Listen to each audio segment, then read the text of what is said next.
Most theories on the One Piece finale imagine a straight line. On one side, Luffy and the ideology of freedom, on the other, Emu and the structure of absolute control. It's a clean, two-sided showdown that the narrative has been building toward for decades. But this simple collision doesn't account for the physical state of the World King. Chapter 1180 shows Emu, an immortal who has ruled since the Void Century, suddenly coughing up blood. This physical toll matches the imagery of the empty throne. Recent panels suggest the throne isn't just a seat of power, it appears to be physically draining Emu's life force to maintain the current world order. We have to look at Rox D. Shebek's final stand at God Valley. He didn't just challenge the celestial dragons, he spoke directly to the hidden ruler about a promise that ought to be kept, hinting at a contractual obligation that predates the modern era. At the same time, Blackbeard has been tracking a man marked by flames who sails a pitch-black ship. This figure is described as the only person capable of navigating the darkest reaches of the seafloor, the one place the world government cannot reach. This timeline suggests that for 8 centuries, the war hasn't been a single struggle for control. Emu has been managing a secret two-front conflict, keeping the world's attention on the surface while fighting a much older threat from below. If the final war is actually a three-way struggle, the goal shifts. It's no longer about who wins a battle of ideals, but whether the entire global system can survive 3 opposing forces pulling it apart. The lore surrounding the Void Century paints Emu as a thief. By taking the throne and erasing the previous era, Emu stepped into the role of the devil, the one who broke the natural order of the sea. While the world treats Davy Jones as a pirate myth, the clues in the D clan lineage point to a historical figure, Davy D. Jones. This suggests the king of the seafloor was a literal ruler from the same bloodline as Luffy and Roger. Robin's account on Thriller Bark mentioned that Davy Jones was cursed by the devil to remain at the bottom of the ocean.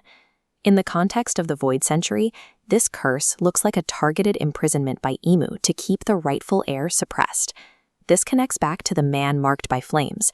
The deep scars, the black ship, the physical evidence of Emu's attempt to burn the original king out of history, an attempt that clearly failed. After 800 years of suppression, this original king is stirring. The movement on the seafloor suggests he is moving back up to reclaim the ancient throne Emu usurped. Emu's current physical deterioration suggests a correlation. The energy required to keep an clan king imprisoned beneath the weight of the ocean appears to be reaching its limit, and the effort is quite literally killing the usurper. Luffy enters this conflict as a factor neither side can account for. He doesn't represent a claim to the throne or a desire for ancient revenge. He represents the immediate needs of the people living under the current system. We can map the motivations here. Emu fights for the status quo. Davy Jones fights to reclaim his old power. Luffy, however, fights for an outcome that neither of the others wants, the total destruction of the throne itself. This creates an impossible scenario for Emu. While the ancient king attacks the foundation of Emu's power from below, Luffy's revolution is collapsing the social structure from above. Because these 3 goals are mutually exclusive, there is no path to a peaceful transition.